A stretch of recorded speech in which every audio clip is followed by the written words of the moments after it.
ఎడమ చేతండి పలక ఓ తాయి కుడి చేత జోగు పలక నువ్వు ఊరు తిరిగినవా ఊరు వాడల్లు ఏలినవా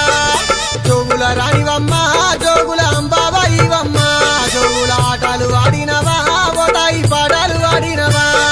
పరుపు బండాల మీద ఓ తల్లి పచ్చిసలాడినవా భవాని పసిబాల రూపములా ఓ తాయి దర్శనమిచ్చినవా భవాని అమ్మ భవానివమ్మ తల్లి దేవి భవానివమ్మ తుల్జా భవానివమ్మ